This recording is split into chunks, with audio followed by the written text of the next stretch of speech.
नमस्कार दोस्तों, bloody vibes के एक और बहुत ही ज़्यादा खौफनाक से बिल्कुल डरावने से डिफरेंट से एपिसोड में आप सभी लोगों का बहुत बहुत स्वागत है। जी हाँ दोस्तों, आज का ये एपिसोड बहुत ही ज़्यादा खौफनाक है। दरअसल इस एपिसोड में हम लोग आप लोगों को सुनाने जा रहे हैं अजय और मोहित नाम के लड़के के साथ घटी हुई ऐसी दर्दनाक घटना की भूतिया कहानी जिसे सुनकर आप लोगों के रोंगटे खड़े हो जाएंगे। ये घटना उन लोगों के साथ एक कॉल सेंटर में घटी थी। इस कहानी की शुरुआत होती है अजय नाम के लड़के के साथ। अजय नाम का लड़का एक गरीब परिवार में जन्मा मामूली सा बिल्कुल मासूम सा लड़का था। इसने अपने जीवन में कुछ ऐसे अलग से काम कभी किया ही नहीं था। अपनी सरल सी जिंदगी बहुत आराम से जी रहा था। ये अपने कॉलेज में बीकॉम में एडमिशन लिया, फर्स्ट ईयर में पहुंचा तो बड़ा होने के मतलब अब बड़ा हो गया था ना, 18 साल का हो गया था। तो इसने नोटिस किया यार कि जो मेरे पिताजी हैं इतने ज़्यादा पैसे नहीं कमाते हैं, कैसे कैसे करके मुझे, मेरी मम्मी को, मेरे छोटे भाई को पाल रहे हैं। अब मैं 18 साल का हो गया हूँ तो क्यों ना पढ़ाई के साथ साथ मैं कोई जॉब ज्वाइन कर लूँ और अपने पिताजी का आमदनी में थोड़ा हाथ बटाऊँ। अच्छी सोच थी। उसके पिताजी एक प्यून थे कॉलेज में। तो ये इंटरव्यू देना शुरू कर देता है कॉल सेंटर्स में। इसको पता था कि मेरे मतलब ग्रेजुएशन तो हुई नहीं है और 12th के बेस में कोई प्रॉपर अच्छी खासी जॉब मिलेगी नहीं।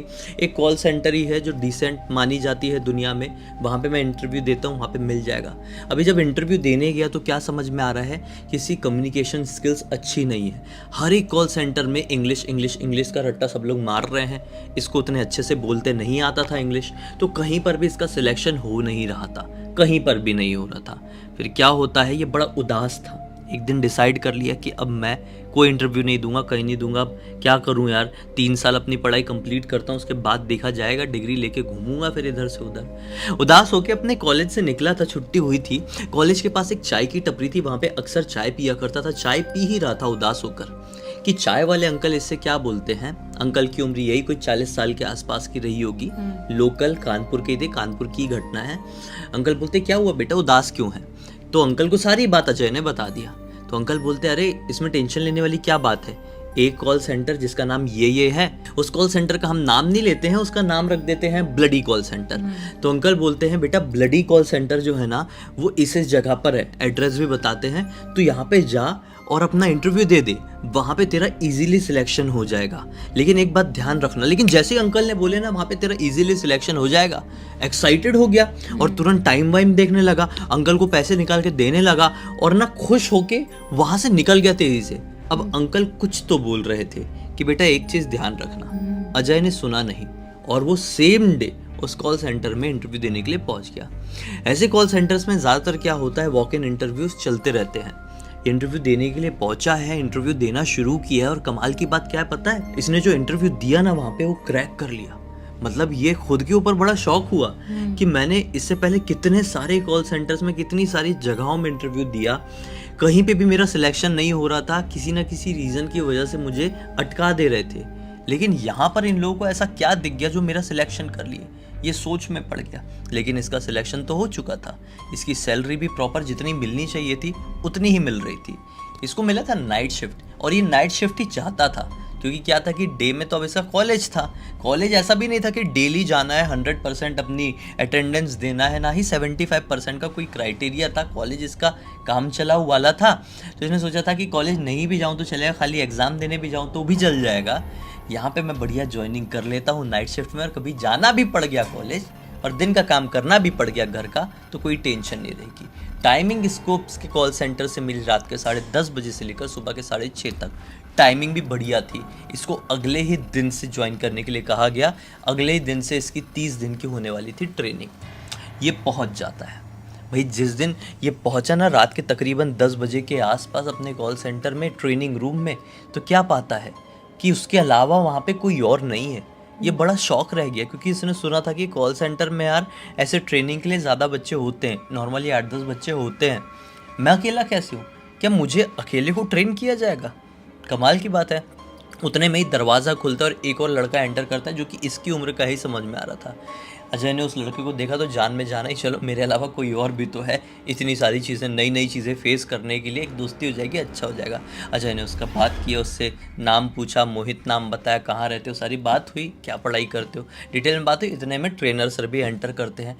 अब ट्रेनर सर अपना कंप्यूटर वगैरह के बारे में बताना शुरू कर दिए, प्रोजेक्टर में सिखाना शुरू कर दिए। अब पता ही नहीं चला कि कब सुबह के 5 बज गए। सुबह के 5 बजे जब अपने घर को सब लोग निकल रहे थे, ये तीनों, तो सर इनको रोक के क्या बोलते, बेटा ध्यान रहे, आज तो ठीक था, तुम्हारा पहला दिन था, मैंने तुमको कुछ बोला नहीं। दोनों को बोलते हैं ट्रेनर सर। अब कहानी यहाँ से ट्विस्ट ले रही है, ध्यान से सुनना।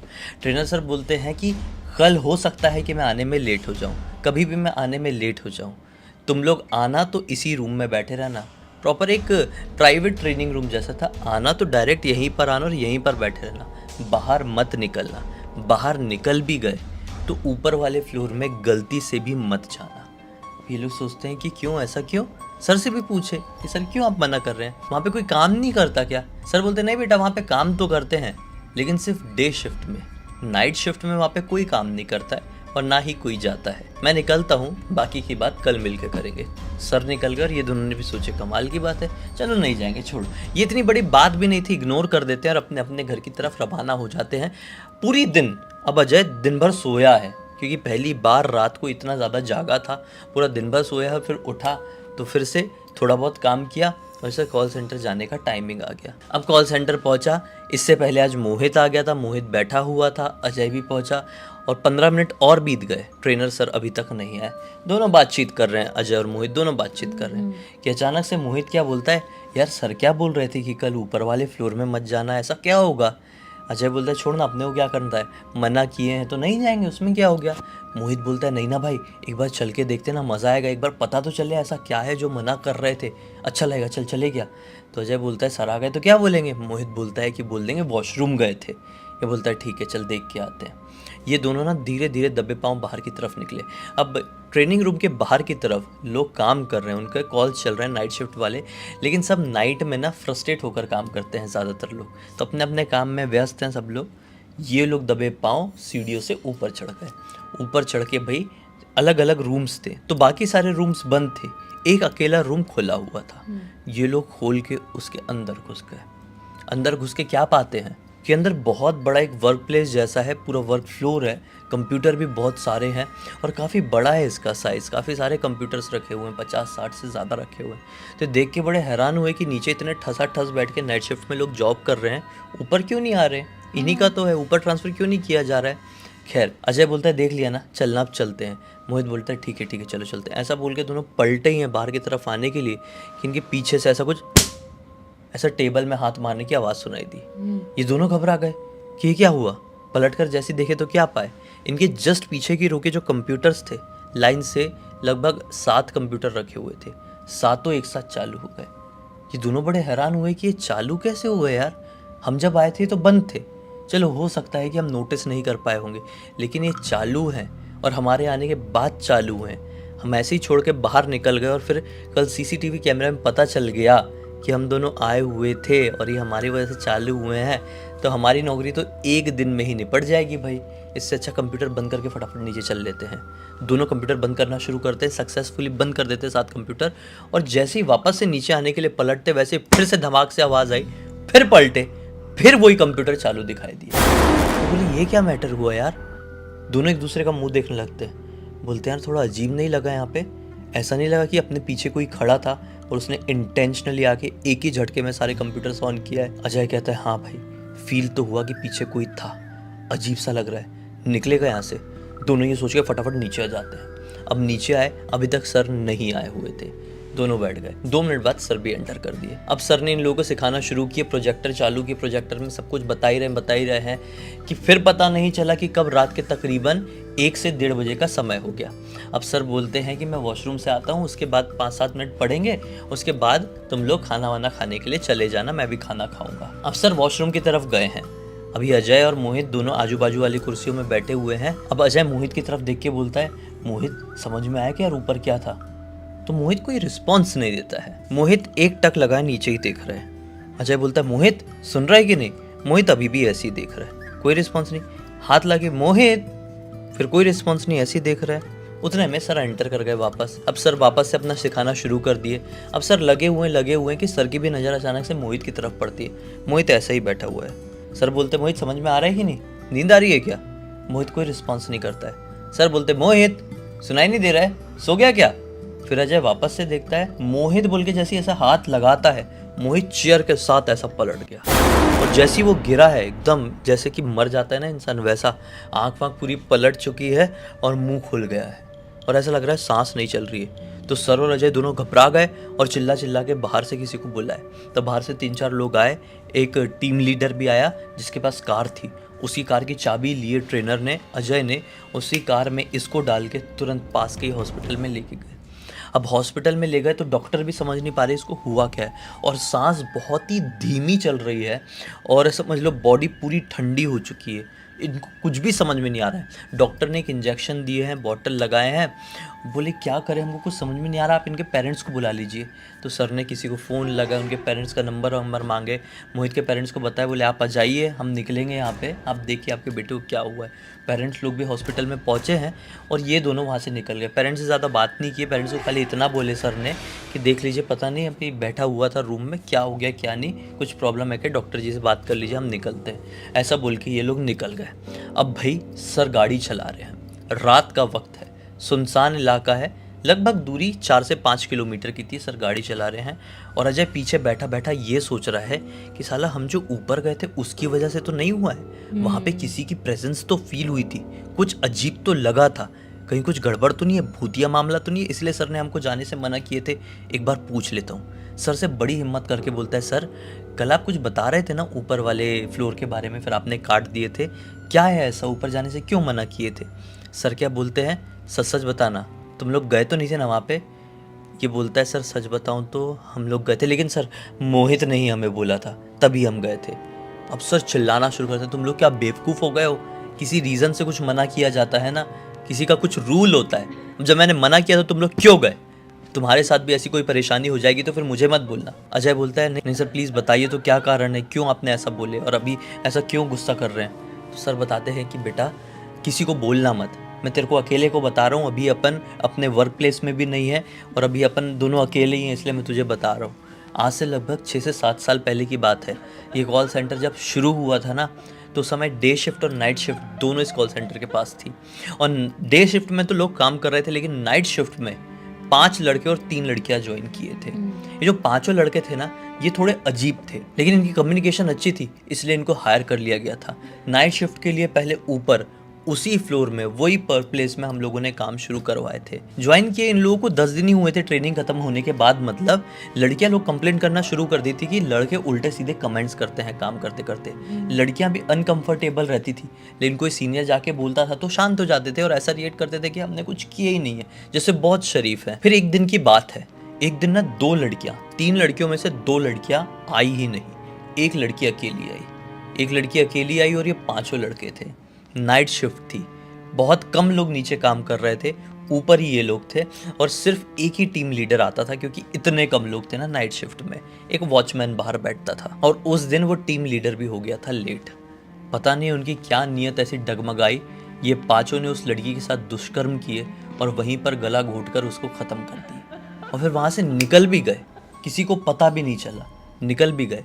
फिर टीम लीडर वहाँ पर पहुँचा, तब तक तो बहुत देर हो चुकी थी, वो लड़की की सांसें पूरी तरीके से रुक चुकी थी। फिर पुलिस कंप्लेंट हुई, फिर पुलिस वालों ने और कंपनी वालों की तरफ से उन लोगों के बारे में पता करने की भी कोशिश की गई, लेकिन क्या होना था नहीं पता चला। वो लड़कों ने अपने फेक डॉक्यूमेंट्स दिए थे, आज तक पता नहीं चल पाया उन लड़कों के बारे में कि वो लड़के कौन थे, कहाँ से आए थे, कहाँ चले गए।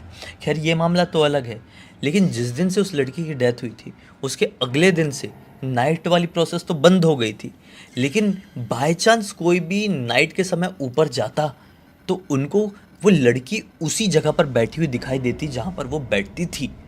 लोग बहुत ज़्यादा घबरा जाते और उसको देख के उनकी बोलती बंद हो जाती और पूरा उनका शरीर कांपने लगता, जैसे कि पता नहीं क्या देख लिए। कभी कभी ऐसा होता कि कोई ऊपर जाता तो उन्हें मिर्गी के दौरे पड़ने लगते और फिर बहुत टाइम तक वो होश में नहीं आ पाता। काफी दिनों तक ये एक्टिविटीज नोटिस किए हैं कंपनी वालों ने और आखिरकार बोल दिए कि रात में वहां पर कोई काम नहीं करेगा। दिन में क्योंकि किसी को कुछ नहीं होता था, दिन में तो वहां भीड़ होती है, 50-60 लोग काम कर रहे होते, लेकिन रात में ऐसे कांड वहां पर होने लगे तो उस फ्लोर को कंप्लीटली बंद कर दिया गया। अब आज इस बार तुम लोग गए, देख लिए तुम्हारे दोस्त के साथ, मोहित के साथ क्या हुआ है। अब प्रे करो कि तुम्हारे साथ ऐसा कुछ भी ना हो। खैर, इतनी बात करते करते कॉल सेंटर आ गया।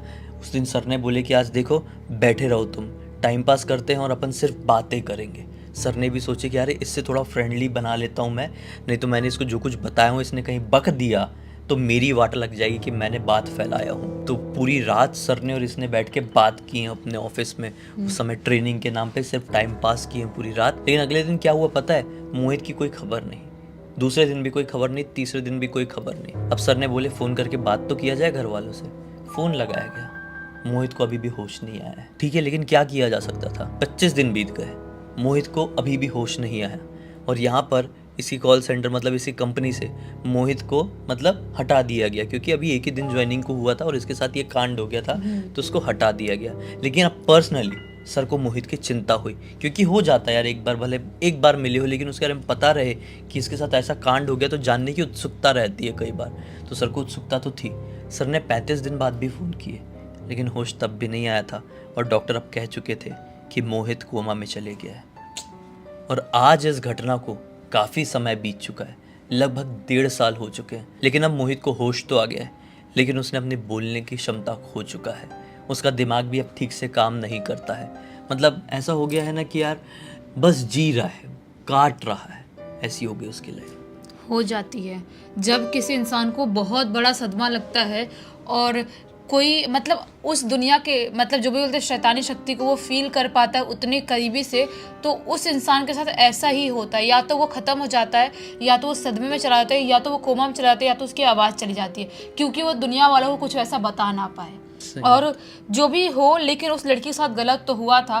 कुछ लोग गलत करते हैं और बाद में बेचारे जो ऐसे लोग होते हैं जो कुछ नहीं किए रहते वो भी भुगतते हैं, क्योंकि वो जगह ही ऐसी हो जाती है ना, फिर वो जगह ही निगेटिव वाइब से भर जाती है, क्योंकि बहुत निगेटिव कर्म हुआ रहता है उस समय। अगर बात करें इस कहानी की तो अजय ने ही लिखकर भेजा। अजय आज भी उस कॉल सेंटर में काम कर रहा है और गांठ बांध कर रख लिया है। वो रात में क्या दिन में भी ऊपर वाले फ्लोर में गलती से भी नहीं जाता है ना। अजय तो अच्छा, अजय ने साफ साफ मना किया कि मैं उस कंपनी का नाम नहीं बता सकता और आप भी उसके बारे में ज़्यादा सर्च ना करें ताकि दुनिया के सामने ये नाम वाम ना आए, इसलिए हमने इसको बोल दिए ब्लडी कॉल सेंटर। खैर दोस्तों, उम्मीद करते हैं कि इस कहानी के जरिए आप लोगों को कोई सीख मिली होगी। बारिश का मौसम किसी किसी के लिए तो बहुत ही ज़्यादा सुहाना होता है, लेकिन किसी किसी की ज़िंदगी में ऐसी कड़वी यादें छोड़ जाता है जिसका हिसाब लगा पाना भी नामुमकिन है। आज के इस हैरान कर देने वाले बहुत ही ज़्यादा खौफनाक सैनों के एपिसोड में हम लोग आप लोगों के सामने लेकर आ गए हैं एक बारिश के मौसम में घटी हुई, एक साधारण से लड़के के साथ घटी हुई ऐसी मनहूस भूतिया घटना की सच्ची कहानी, जिसे मैं लिटरली बता रहा हूँ। आप एंड तक सुन के दिखाइए। आपके रोंगटे खड़े नहीं हो गए ना तो बोलना कमेंट सेक्शन में। फिर चलिए डायरेक्टली जिया की जुबानी जानते हैं कि घटना कब किसके साथ कैसे कहां पर घटी थी। भाई ये जो घटना घटी थी ना, संदीप नाम के लड़के के साथ घटी थी आज से कुछ साल पहले, यानी कि 2017 में। उस टाइम पे संदीप की उम्र सिर्फ 22 साल की थी, बहुत ही कम उम्र थी। और उसने कभी इमेजिन नहीं किया था कि मेरी जिंदगी हमेशा के लिए बर्बाद हो सकती है एक रातों रात। क्या होता है, उससे वो डेट भी याद है जिस डेट पे उसके साथ ये घटना घटी थी, 21 जुलाई 2017। 21 जुलाई 2017 की रात उसके लिए बहुत ही ज़्यादा खौफनाक रात थी, क्योंकि वो जिस कॉल सेंटर में काम करता था ना, वो उस कॉल सेंटर में नाइट ड्यूटी करता था। उसकी ज़िंदगी में हमेशा से बहुत ही अच्छा खासा चल रहा था और उसकी लाइफस्टाइल ही ऐसी थी जिसकी वजह से वो दिन में उतना ज़्यादा एक्टिव नहीं रहता था, उसका माइंड भी एक्टिव नहीं रहता था, और रात के टाइम उसका माइंड बहुत ही ज़्यादा एक्टिव रहता था। और उसका हमेशा से ऐसे ही था कि मस्त मैं रात के टाइम में कॉल सेंटर में काम करूँगा और जो भी स्टडी है, जो भी कॉलेज है, वो मैं दिन के टाइम में कर लिया करूँगा। वो एक इंडिपेंडेंट टाइप का लड़का था। उसे बिल्कुल भी अपने फैमिली वालों को प्रेशराइज करना या पैसों के लिए, किसी भी चीज़ के लिए घर वालों के सामने हाथ फैलाना बिल्कुल भी पसंद नहीं था, जिसकी वजह से उसने इतने कम उम्र में ही कॉल सेंटर ज्वाइन कर लिया था। उसकी ज़िंदगी बहुत ही अच्छी खासी सुंदर सीधा मस्त निकल रही थी। उसके कॉल सेंटर में उसके बहुत सारे अच्छे अच्छे दोस्त भी थे। लेकिन 21 जुलाई 2017 की रात क्या होता है कि उस दिन ना बहुत ही ज़्यादा बारिश हो रही थी। इतनी ज़्यादा बारिश हो रही थी कि ऐसा लग रहा था कि पूरा रांची में एक बाढ़ सा आ जाएगा। इतनी ज़्यादा बारिश आ रही थी, बहुत ज़्यादा बारिश हो रही है, पीट पीट के बारिश हो रही है। सब लोग बिल्कुल परेशान हो गए। जितने भी कॉल सेंटर में काम करने वाले लोग हैं वो सोच रहे हैं कि अगर इतनी ज़्यादा बारिश हुई, अगर रोड पे पानी जाम हो गया, बहुत ज़्यादा गड्ढे वड्ढे होंगे, वहाँ पे पानी लग गया तो हमको घर जाने में बहुत ज़्यादा दिक्कत हो जाएगी। और जिस हिसाब से बारिश हो रही है समझ में नहीं आ रहा है कि ये बारिश ख़त्म होने का टाइम कौन सा रहेगा। तो सब लोग अपने जो भी सीनियर थे उनसे बात करते हैं, बोलते हैं कि सर देख लो, आज के दिन आप थोड़ा जल्दी छोड़ दो तो ज़्यादा बेटर रहेगा, क्योंकि समझ में नहीं आ रहा इतनी बारिश क्यों हो रही है और कब तक ये बारिश ख़त्म होगी, बिल्कुल भी उसकी कोई गुंजाइश नहीं है।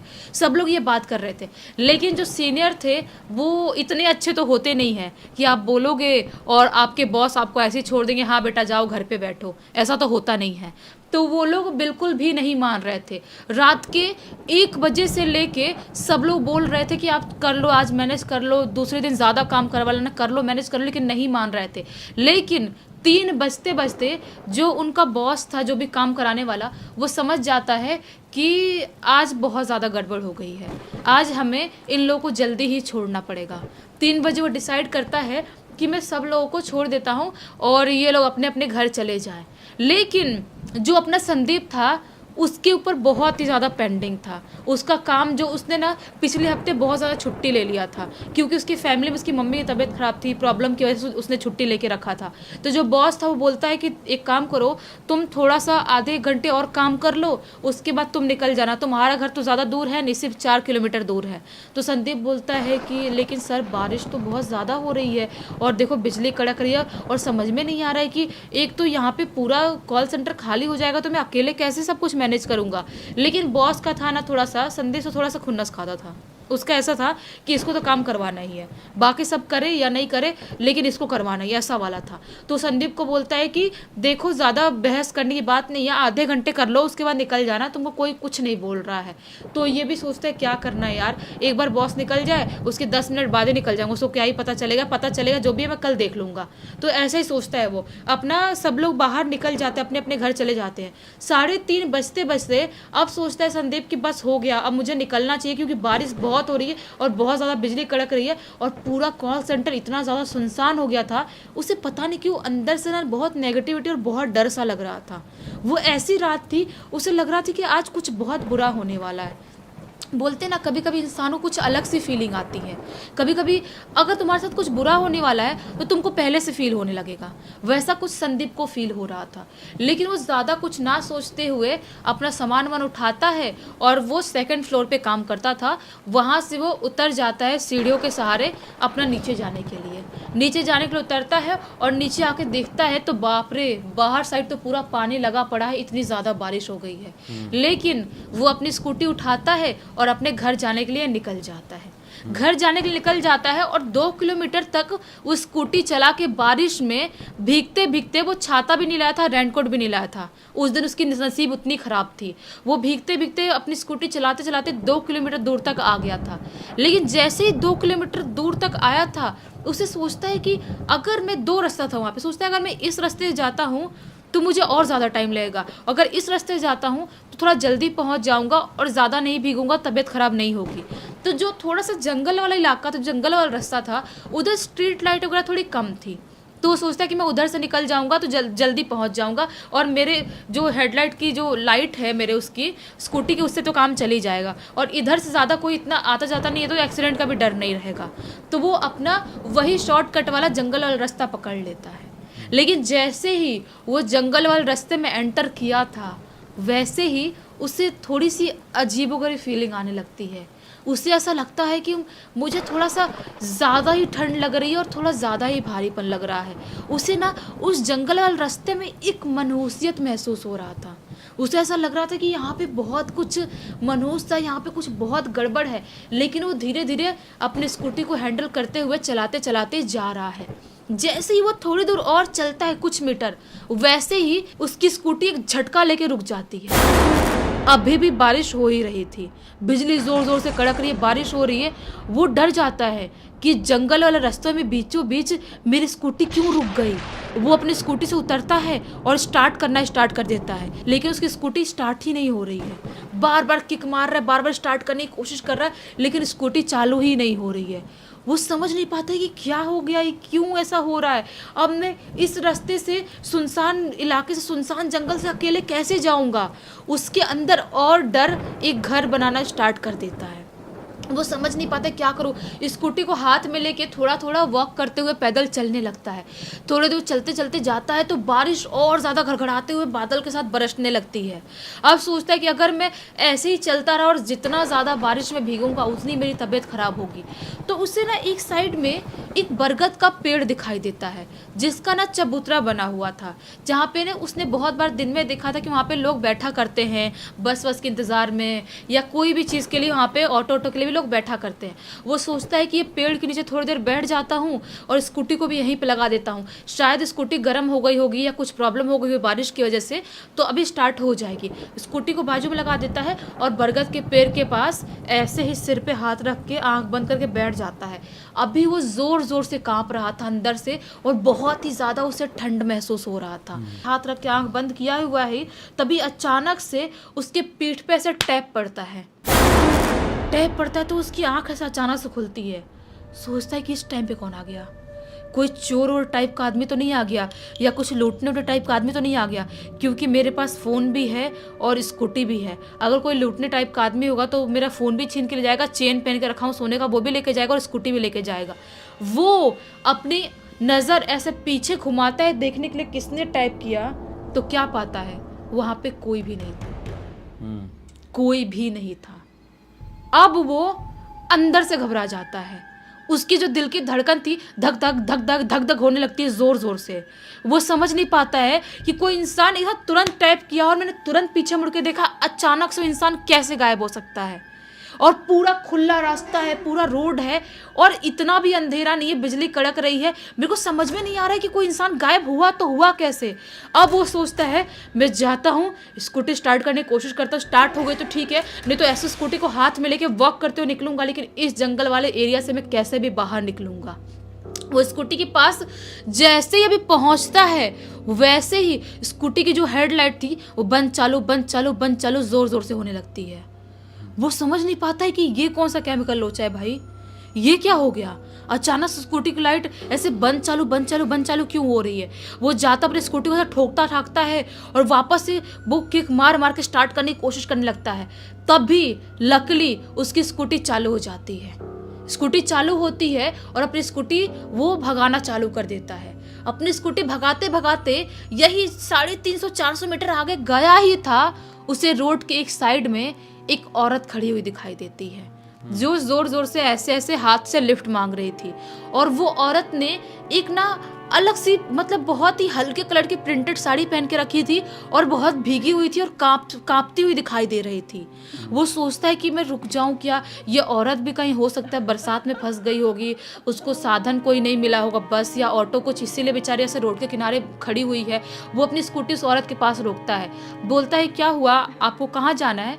वो औरत बोलती है प्लीज़ प्लीज़ आप मेरी मदद कर दो, मेरी मदद कोई भी नहीं करता, मैं ऐसे ही परेशान होकर घूमती रहती हूँ रोड पे, कभी मेरी कोई मदद नहीं करता। जोर जोर से रोने लगती है। बोलता है कि क्या बात कर रही हो आप, कोई क्यों मदद नहीं करता, आपको कहाँ जाना है बताओ तो सही। वो बोलती है नहीं मुझे पता है आप भी मेरी मदद नहीं करोगे और ऐसे ही लोग मुझे नोच खाएंगे और ऐसे ही मेरे साथ प्रॉब्लम होती है और पिछली बार भी मेरे साथ ऐसा ही हुआ था। बोलते हैं क्या हुआ बताओ सही, क्लियर क्यों नहीं बता रही हो। वो लड़की बोलती है मुझे आगे सामने एक जो गली है ना वहाँ पे जाना है और मैं वहाँ तक जा नहीं पा रही हूँ, बहुत टाइम से, बहुत सालों से इंतजार कर रही हूँ वहाँ तक जाने के लिए, मैं जा नहीं पा रही हूँ। ये सारी चीज़ें ना उसको और संदीप को थोड़ी वियर्ड लगती है। ऐसा क्यों बोल रही है कि बहुत सालों से इंतजार कर रही हूँ वहाँ पे जाने की, मैं जा नहीं पा रही हूँ। बोलता है कि आप क्यों नहीं जा पा रही हो, आप किसी से भी लिफ्ट मांग लो, कोई भी बस ऑटो कुछ भी लेके जा सकती हो, कोई भी मदद कर लेगा, आप यहीं पे क्यों खड़े हो, आप मतलब ठीक तो हो ना, आप इतनी कांप रही हो, अब मैं आपको छोड़ दूंगा, इतना टेंशन मतलब सोचो मत। औरत बोलती है ठीक है आप मुझे छोड़ दो। वो औरत इसकी स्कूटी के पीछे बैठ जाती है वो स्कूटी चलाना स्टार्ट कर देता है। बोलता है आप बताना आप कौन सी गली में जाने के लिए बोल रहे हो और कहाँ पे आपको उतरना है। वो औरत कुछ भी नहीं बोल रही थी। उसे सोचता है कि चलो ठीक है, बहुत रो रही थी, डर रही थी, इसलिए कुछ नहीं बोल रहे होगे। अपने स्कूटी चला रहा है। अभी थोड़ी दूर आगे जाता ही है, उसे एक गली दिखाई देती है। वो बोलता है कि मैडम आपको इसी गली में जाना था क्या? वो औरत अभी भी कुछ नहीं बोलती है। वो सोचता है कि औरत कुछ बोल क्यों नहीं रही, अपनी स्कूटी वहीं पे रोक देता है और पीछे मुड़ के बोलता है मैडम थी नहीं, स्कूटी में मैडम थी नहीं पीछे साइड। अच्छा। वो सोचता है कि अभी मैं स्कूटी पे उसको बैठा के चला रहा था और अभी मैं यहाँ पे आया और इससे पहले मैंने कहीं पे स्कूटी रोका नहीं और अच्छी खासी स्पीड में चला रहा था। वो अगर कूदी होती तो भी मुझे पता चलता। वो आखिर गई तो गई कहाँ? अब वो समझ जाता है कि वो मैडम कोई नॉर्मल औरत या लड़की नहीं थी। मैं तो पहले ही समझ गया था। पक्का वो मैडम कोई आत्मा थी। संदीप को तो पहले समझ में नहीं आया था, तुमको आ गया था, लेकिन वो अब बहुत ज्यादा घबरा जाता है। अपनी स्कूटी को एकदम स्पीड में चला के भगाना चालू करता है। एकदम स्पीड में चला रहा है, भगाने की कोशिश कर रहा है, लेकिन संदीप उस एरिया से, उस जंगल से कहीं से भी बाहर नहीं निकल पा रहा है। कितना भी कोशिश कर रहा है, वो स्कूटी एकदम स्पीड में भगा रहे, उसको भगाते भगाते पूरे 1 घंटे बीत जाते हैं, लेकिन वो बार बार उसी पेड़ के पास, उसी एरिया में वहीं पे वापस आ जा रहा है। वो समझ नहीं पा रहा कि मैं कौन से लूप में फंस गया, वो कौन सी औरत थी। वो बहुत रो रहा है, बारिश में भीग रहा है, स्कूटी चला रहा है, चलाते उसे समझ में नहीं आता कि मैं कहाँ पहुंचा। तभी अचानक से उसकी स्कूटी के सामने वही औरत, ऐसा लगता है उड़ के जुब से आके खड़ी वैसी दिखाई देती है और उसकी स्कूटी का बैलेंस बिगड़ता है। उसकी स्कूटी ऐसे गिरने होती है, पेड़ में जाकर टकराती है और उसके बाद का संदीप को नहीं पता कि क्या होता है उसके साथ। तो फिर क्या? क्योंकि वो वहीं पे शायद बेहोश हो गया था। जब उसकी आंख खुलती है, दूसरे दिन सुबह 10:30 बजे का टाइम हो रहा था। जब उसकी आंख खुलती है, वो एक हॉस्पिटल में एडमिट था। उसके सिर पे पट्टी लगा हुआ था, हाथ पैर पे वो बोलते ना प्लास्टर लगा हुआ था। वो दोनों पे? हाँ, दोनों पे। वो समझ नहीं पाता है कि ये सब कुछ मेरे साथ कैसे हो गया। उसे याद आता है कि रात के टाइम में मैं आ रहा था, मुझे औरत दिखाई थी, मेरे साथ कुछ प्रॉब्लम हुआ था। वो चिल्लाने लगता है, बुलाने लगता है। नर्स डॉक्टर जब आते हैं तो वो बताते हैं कि आपको एक आदमी ने यहाँ पे हॉस्पिटल में एडमिट किया और आपकी जो कार्ड था, आपका आई कार्ड, उसके ऊपर नंबर लिखा हुआ था घर वालों का और आपका, तो उसकी वजह से आपका पता चला। घर वालों को आपके बुलाया गया है, वो लोग आपके घर वाले जल्दी ही आ रहे हैं और सारी चीज़ें होती है। वो संदीप समझ नहीं पाते कि क्या हुआ मेरे साथ। वो सारी चीज़ें अपने पापा से, अपने घर वालों से, मम्मी से शेयर करता है। उसके पापा बताते हैं कि तू उस रास्ते से आया ही क्यों? उस रास्ते से रात के टाइम में अगर कोई भी गुजरता है, उसका एक्सीडेंट होता ही है, क्योंकि उस रास्ते में लोगों का मानना है कि छलावा घूमते हैं और कुछ इस टाइप की आत्माएं घूमती है जो लोगों को अपने ऐसी जाल में फंसाती हैं और लोगों की जिंदगी ऐसे ही पूरी तरह से बर्बाद कर देती है। सुन के तो ऐसा लग रहा था, जब तुमने बताई उस औरत यानी उस भूत के बारे में, तो ऐसा लग रहा था वो सताई हुई है। वो खुद फंसी हुई है उस लूप में और वो बाहर नहीं निकल पा रही है। लेकिन जब एंड में बताई कि वहाँ पे छलावा घूमते हैं, तो छलावों का ये हरकत होती है। वो या तो ऐसी हरकत करेंगे कि आपको उनके ऊपर दया आएगी, या तो ऐसी हरकत करेंगे कि आप उनकी जाल में फंस जाओगे। वो डायरेक्टली ऐसे भूत बन के आपके सामने नहीं आते हैं। इस केस में उसने ऐसा कर दी थी कि यार इसको इसके ऊपर दया आ जाए और अपनी गाड़ी में बैठा ले और जाए। लेकिन इसकी किस्मत अच्छी थी कि उतना बड़ा नुकसान नहीं पहुंचा इसको। क्योंकि छलावे वैसे भी इतने ज़्यादा स्ट्रांग नहीं होते कि वो डायरेक्टली किसी को हिट कर दे और कुछ कर दे। वो दिमाग के साथ खेलेंगे। दिमाग से आप स्ट्रांग हो, लड़ सकते हो तो लड़ जाओगे, नहीं तो फिर बिगड़ जाएगा सब कुछ।